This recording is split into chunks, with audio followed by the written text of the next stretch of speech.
Hey, what's up, YouTube? Back with another video. Been bashing around this Vekta. Had a couple different motors in it. And like I said, I'm always into a project or two, so the place doesn't really get clean, but I'm working on it. But anyway, Kraken batteries, they hold up pretty well. Full discharge, no heat, no puffing, full charge. They do the job. So shout out to Kraken for the batteries. They work out pretty well. So the car is down. It's been down for about 3 or 4 days now. I run it pretty much every day since I had it. As I like it, my update with the truck, I guess, how I like it and what I don't like, I guess, nothing. I love it. As everything about it is great. Of course, there are issues with it, like these top braces. If you're flipping the truck around, if you're going over 50, 60 and you're flipping them, they're gonna bend. So they've been off and straightened already, which is kind of cool because it's I think it's like stamped steel or aluminum or whatever. I think it's steel, but it could be aluminum. But it just flexes right back, so that's cool. Pulled this out, but since I put epoxy on it, they haven't pulled out again, so that's awesome. I do have I think Johnny Crash arms somewhere, but I'm not going to install them because they're pretty beefy. Don't need to put those on the truck yet. And the reason why the rear end is apart, typical me, a lot of power, a lot of problems. So I did explode the rear input, the rear diff, pretty much. The rear diff gear is shattered. So they do have hardened steel ones. So I'm waiting for that to come in the mail and then I'll install it. But right now the truck is putting 500 amps out on 12S. So like 50 something volt, about 50 volts, 48 volts, give or take. It's putting about 500 amps out. And that's pretty good power. It's going through these super spikes. Eventually I have to change tires. These are the tires I have. I would run these, the Pro lines, but they're already no good. So I need a new set of Pro lines. These are all right, so I might run these. I think these are the Duratrax. They're not belted, but they stretch a lot, they balloon. But they are the size that I need, so I might run the truck with those next because this is what I'm running it with now. And it's at 500 amps only when I'm doing a full trigger squeeze from a dead stop, from a dig.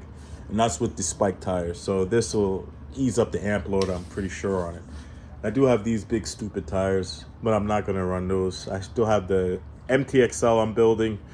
Haven't done anything with it yet, but eventually I'll get there over the winter.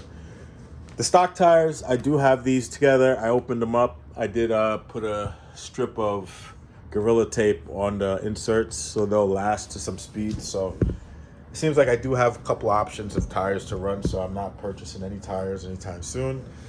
Just gonna put the truck back together and put the hardened gears in. I'm probably gonna go with 5 million or maybe up to 20 million, I don't know.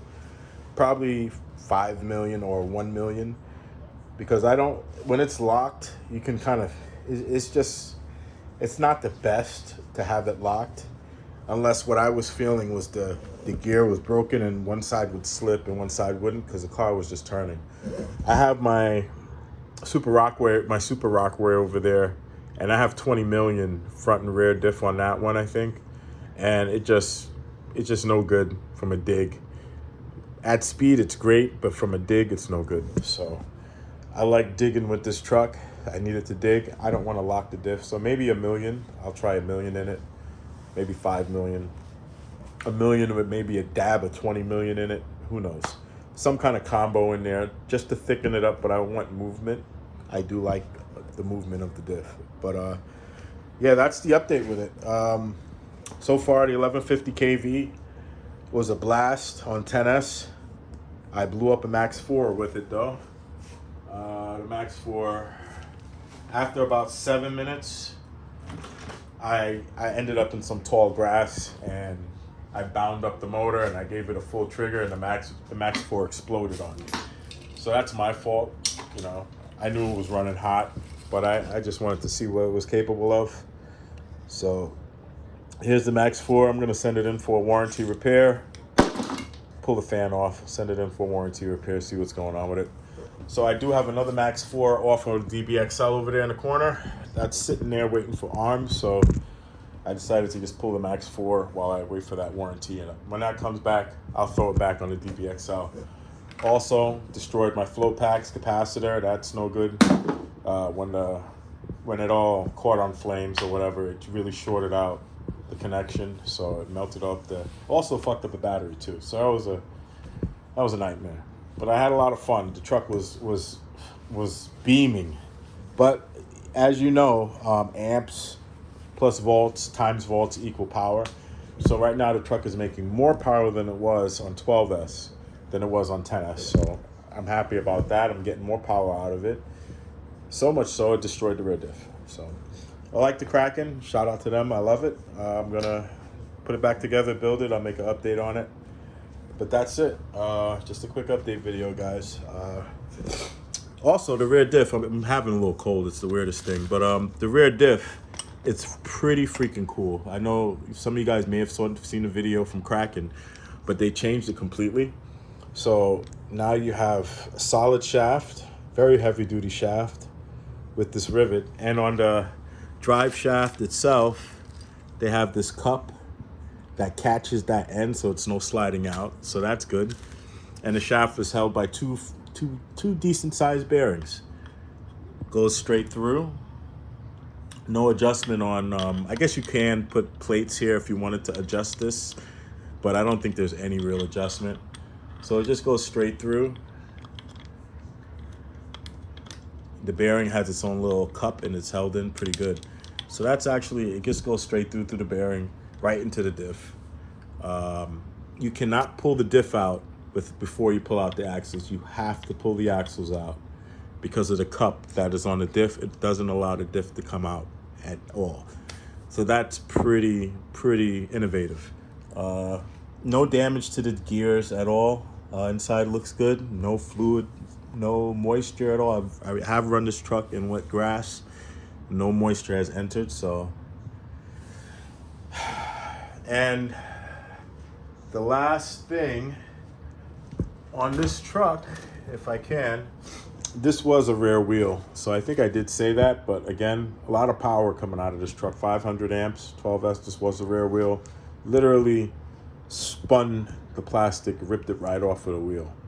So that's pretty, like I said, I'm very much in love with the truck. I might do another one. I might do the Tasco, the trophy truck. So I might keep this to the trophy truck as well.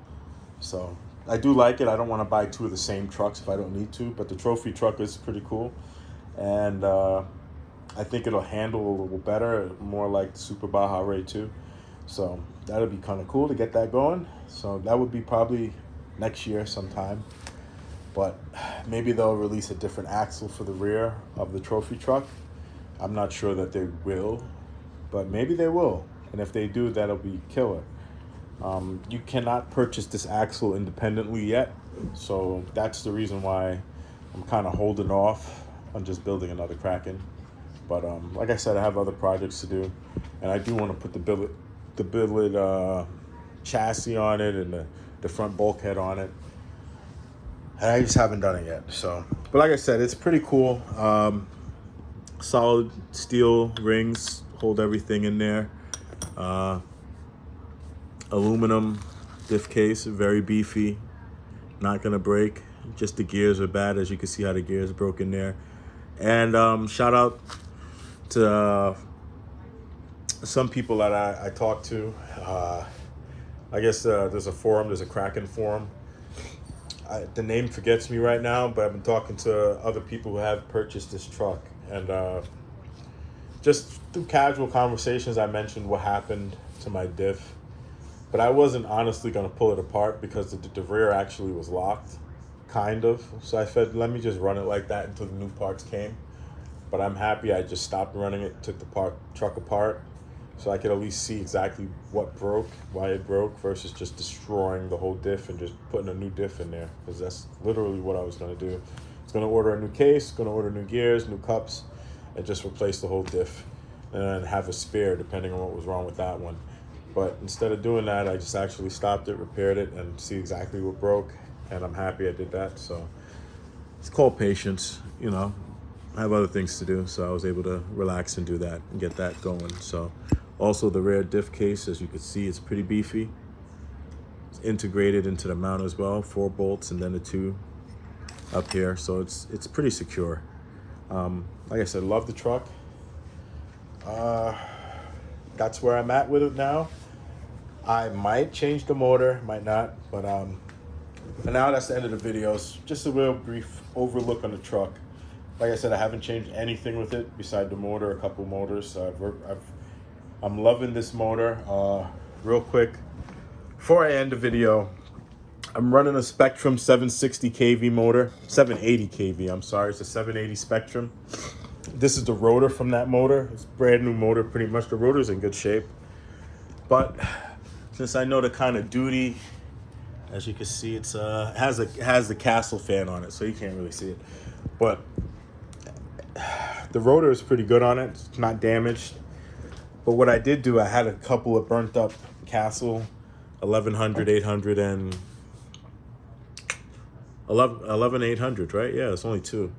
I have a 17, I haven't burnt that up yet, which is dramatic. I'm surprised. The rotor on a 1700 wrap steel like the TPs, it is fucking awesome. If I end up damaging that 1700, I'm gonna pull the rotor out and probably stick it in there. But make the video short, I did stick this rotor into, well, one of these rotors. I have a couple of them. This one is a little, yeah, it's been through something.